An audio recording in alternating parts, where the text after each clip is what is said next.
All right, you're welcome back. We're going to be talking about a very interesting topic right now, something that is quite hotly debated amongst young people and some parents, actually. I think it's usually something that calls for extended conversations whenever it comes. We're talking virginity on the show today, and I have here with me two people who will be helping me give their own opinions on the topic. Toby Balogun, thanks for being here today. Thank you so much. It's a pleasure. And of course, Jeffrey Ononuwu, thanks for coming. Thank you. Okay, so yes, virginity, and we're talking both male and female now. Because most people hear virginity or talk about virgins and instantly think about women, but I mean, it goes both ways. It's just easier to prove with women, I want to believe. So it makes it look like, okay, a guy can afford to be a virgin, you know, not be a virgin and claim to be a virgin. Exactly. You know what I mean? So virginity is the state of never having had sexual intercourse, period. And it's for a lot of people now, they say it's becoming a myth to find virgins, young people who are in a certain age, from adolescence, I want to believe, who are still virgins, you know, living. There's supposed to be a theory of, okay, you're supposed to save yourself for marriage, male or female. Most people think it's not realistic anymore. I want to start with you now, Toby. What's your take on this? Okay, so I think, I mean, in Nigeria, our culture, traditions, religion has put everyone in a box, or put everyone in a particular mindset that, okay, you know, as a Christian, we're being brought up, oh, you have to save yourself, you have to abstain from sex. In secondary schools, they taught us abstinence, they taught us how to, you know, use condoms and all sorts of things. So I think everyone expects that, oh, you should save yourself before marriage. But because of the way the society is now, different things are happening. A lot of things, you know, vices, television, social media, people think, oh, what is it, virgin? I'm top how many minutes? I'll be done and over with it. There's no big deal. So far, you have a good, maybe you're morally upright. Virginity doesn't have to be that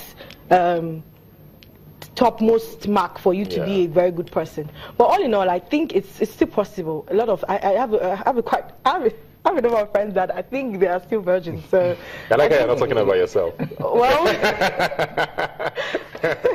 what about you? What do you think of it? I think, to me, I think virginity is something of the mindset. You know, growing up as children, you know, our parents, if they want to really penalize us for doing something, they'll tell you, I'll call a juju calabar for you. You understand? It's kind of a juju calabar for us to guide us through things. So I think it's just something about the mindset. It's a mind thing. So virginity is not a big deal. Is there a contest? I don't know. Is there a contest for the best? You say it's not a big deal. When did you lose yours? How long ago? Were you under? Why not? Why do you think men are not virgins? I'm not virgins. I mean, we don't have the tiny cloth that covers. But that was what we started this conversation with. Because the fact that there's no hymen or whatever it is with men, it doesn't. Virginity is just not being keeping yourself. That's what it is. It's having sex. Yeah. Oh well. Everyone, okay, I think a long time ago. Because that's what you say. It's the state of not having sexual intercourse. So whether you are masturbating or you watch pornography, some people feel that they can still be virgins even in that state.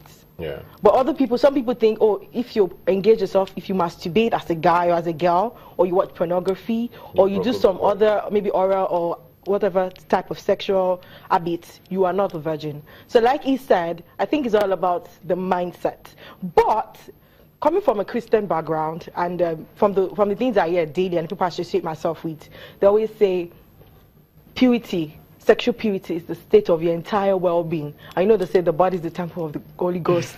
So what? So far, no, I'm not. No, that's what I'm saying. I'm not going to Omara. I'm just trying to prove a point. Okay. So the point is, I said some people. So they feel that if you, from that background, from that space, it has to be the entirety of your being. Yeah. Why some people feel, so far I've not knocked. Let me use that word. I'm sorry. Yeah. Let's not use that word. so far I've not had sexual intercourse. I consider myself a virgin. You've said Christianity a lot now, and I know Nigeria is a very religious country, which of course we like to pride ourselves in. But if you take away the religious argument, is there an argument for the need to stay, like you said, pure until marriage? Exactly do you think? It doesn't. Well, I think yeah, there should still be that argument. Okay. I think it's still appropriate, it's still necessary. But I wouldn't say it is compulsory for everybody. Everybody has a choice to make. So if you decide that you want to remain pure, you want to abstain from sexual relations, you want to abstain from the opposite sex, then that's fine by you. And if you feel you have the mental capacity or emotional capacity or financial capacity to continue to indulge in sexual relationships, then it's fine. You seem very, very opposed to it, and I wonder why. I mean, what is wrong in keeping yourself? The society has made it so wrong. Like, if you're not a virgin, it's so why go with what society believes in? Why not go with what you believe? What's wrong with you believing? Like I said initially, it's something of the mind. It's something the mind works on. So, but the society makes it look like you're doing the wrong thing for going according to what your mind says. You understand? So, I had a friend back in school, in university, that he had never had any, sexual intercourse before with any girl, and then you really need to, man. You really need to. And he found it. He went in there and he was like, the girl I did not know what to do. Like, okay, I think you need to go and watch some adult movies and all. So these things. And then a friend of mine also came through a girl, and she was like, I've not had sexual intercourse before, but I really feel, and trust me, she knows the good, the bad, the ugly of all these things. So I'm like, what's the problem? And she goes, I would not be, my bride price will reduce and all. And I'm like, you have reduced my bride price. What does that mean? And I always ask, is there any contest of the best virgins in the world or something? Or does it give a prize? Or is there any contest for those who are not? Well, why is that the thing of pride? Exactly, that's my point, because it doesn't really, there's no base for it. You can't say, okay, I'm a virgin, I'm not a virgin, and this is the price for non-virgins, and this is what virgins get. I mean, everyone. Can I come in? Mind you, there are some people that some guys, they want to marry as virgins, or they want to marry a virgin, not because they probably not had other past relationships, but because they feel they just need they want to feel fresh, or they need somebody fresh. They want a well-disciplined girl. And these days, some people, they look really outrageous, they act outrageous, but they're actually really pure. But I still think it's still your choice. So like you said, there's no actual price as to whether you're a virgin or you're not a virgin, except if you're a very spiritual person. I know that at the end of the day, you might become you will be judged for your works on earth.